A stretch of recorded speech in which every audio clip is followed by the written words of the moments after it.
मैं भाग्य हूँ आपका एक ऐसा साथी जो आपके साथ हमेशा रहता है पर नजर नहीं आता। मैं आपका साथ भी देता हूँ और आपका विरोध भी करता हूँ, पर मैं सब कुछ करता हूँ आपके कर्मों के आधार पर। जैसा कर्म आप करेंगे मैं आपके लिए वैसा ही हो जाऊंगा। मेरा साथ आपके लिए कितना जरूरी है ये तो आप जानते ही हैं, पर मेरा साथ किस तरह से पा सकते हैं आज इसी की कहानी सुनाने में आया हूँ। आज की कहानी के साथ ही आप जानेंगे अपनी राशियों का हाल भी। तो चलिए आगे बढ़ने से पहले जानिए पहली 4 राशियों का हाल।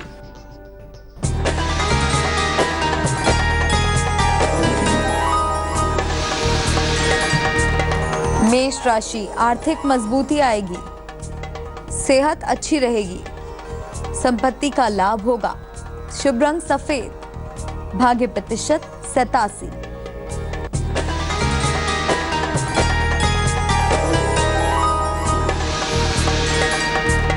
वृषभ राशि, विदेश यात्रा का योग है, रुका हुआ धन मिलेगा, शिक्षा प्रतियोगिता में सफलता मिलेगी, शुभ रंग भूरा, भाग्य प्रतिशत 73।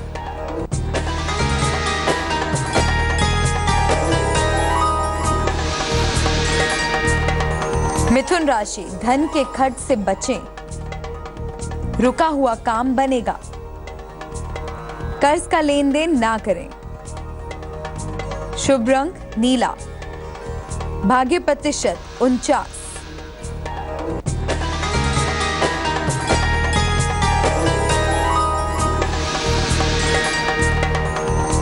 कर्क राशि, प्रियजन से भेंट होगी, जीवन साथी के साथ विवाद ना करें, धन का लाभ होगा, शुभ रंग सुनहरा, भाग्य प्रतिशत 77।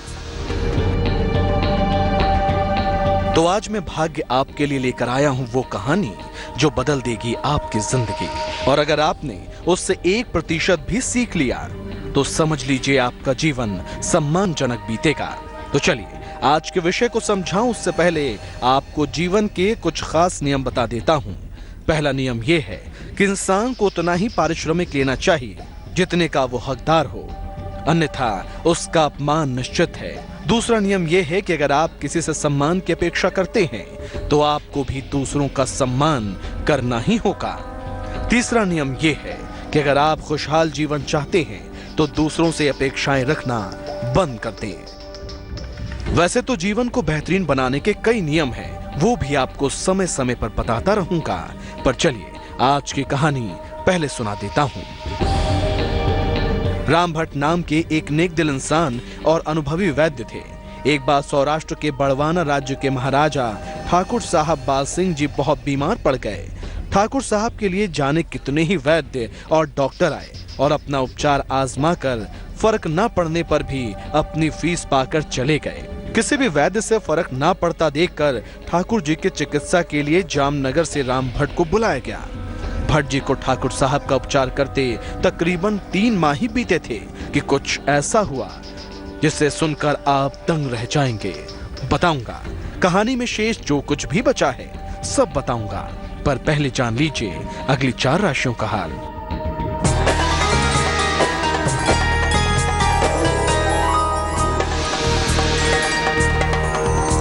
सिंह राशि, पारिवारिक विवाद से बचें, संतान का ध्यान रखें, नौकरी में उन्नति होगी, शुभ रंग धानी, भाग्य प्रतिशत 51।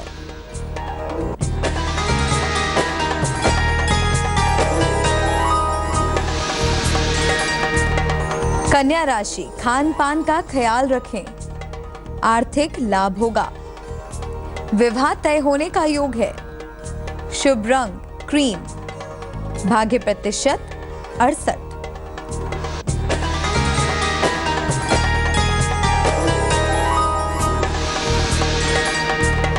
तुला राशि, मान सम्मान की प्राप्ति होगी, धन के नुकसान से बचें, अतिथि का आगमन होगा, शुभ रंग आसमानी, भाग्य प्रतिशत 78।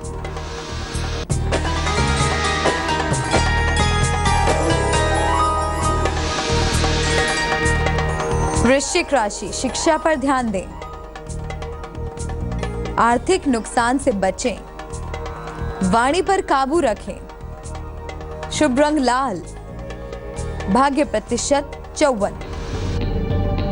हाँ, तो आज मैं आपको वैद्य राम भट्ट की कहानी सुना रहा हूँ। तो 3 महीने बीतने के बाद एक दिन ठाकुर साहब ने भट्ट जी से कहा, आप अपनी औषधि और उपचार आदि का बिल क्यों नहीं देते? उसका भी तो भुगतान होना चाहिए। भट्ट जी ने हंसते हुए कहा, महाराज, ऐसी जल्दी भी क्या है? आप अच्छे हो जाएं, फिर आप जो कुछ देंगे मुझे स्वीकार होगा। मगर ठाकुर की स्थिति में कोई सुधार नहीं हो रहा था। धीरे धीरे उनकी बीमारी का कोप बढ़ता गया और एक दिन वो स्वर्ग से धार गए। तो आखिर इस दुख भरी कहानी में आपके लिए क्या हो सकता है सीखने लायक? सोचिए, थोड़ा आप भी तो सोचिए और जानिए अंतिम 4 राशियों का हाल।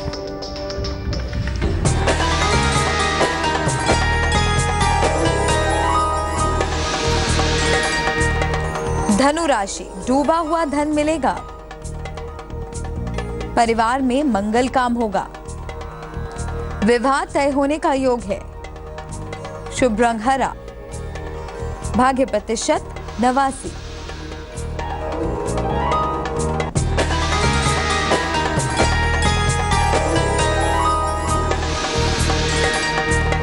मकर राशि, वाद विवाद से बचें, फिल्म के लोगों को फायदा होगा, सेहत में सुधार होगा, शुभ रंग पीला, भाग्य प्रतिशत 64।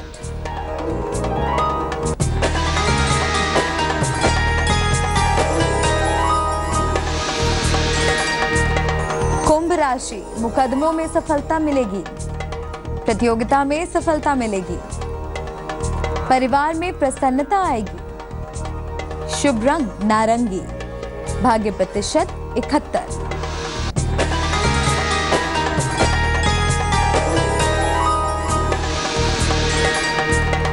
मीन राशि, आर्थिक लाभ होगा, वाहन का सुख मिलेगा, संतान की सेहत का ख्याल रखें, शुभ रंग सफेद, भाग्य प्रतिशत 98। तो कहानी में आपने देखा कैसे वैद्य की देखभाल के बावजूद ठाकुर साहब इस दुनिया को छोड़कर स्वर्ग से धार गए। ठाकुर साहब के अंतिम संस्कार के बाद भट्ट जी बिना किसी से कुछ कहे सुने अपने घर जामनगर लौट आए। बाद में राज्य की ओर से ठाकुर साहब के उपचार के लिए भट्ट जी को 2000 रुपए का एक चेक भेजा गया। भट्ट जी ने वो चेक लौटाते हुए राज्याधिकारी को लिखा, ठाकुर साहब थोड़े दिन के मेहमान हैं, ये बात मुझे पहले से पता थी, पर मरीज की श्रद्धा टूट न जाए, इस दृष्टि से वैद्य का धर्म निभाते हुए मैं उनकी सेवा करता रहा। लेकिन जो रोगी मेरे हाथों से स्वस्थ नहीं होता, मैं उसका पैसा नहीं लिया करता। आपका चेक सादा लौटा रहा हूँ। राज्याधिकारी ने जब ये बात सबको सुनाई तो संपूर्ण राज्यसभा के पदाधिकारियों का मस्तक उनके इंसानियत, अनुभव और नेकदिली के समक्ष आदर से झुक गया। जी हाँ, यही है आज की सीख। अगर आप एक नेकदिल इंसान बनेंगे तो आपके साथ जुड़े या अनजान लोग भी आपके इस गुण का उत्तर नेकदिली के साथ ही देंगे। हाँ, कुछ लोग अपवाद हो सकते हैं, पर ऐसे लोग कम होते हैं। आप भी नेकी का दामन थामिए, सच्चाई की राह चलिए और मेहनत कीजिए, इसका परिणाम सदैव सुखद ही होगा। तो चलिए, आज मैं चलता हूँ, कल फिर आपसे मिलूंगा एक नई कहानी और सीख के साथ। अलविदा।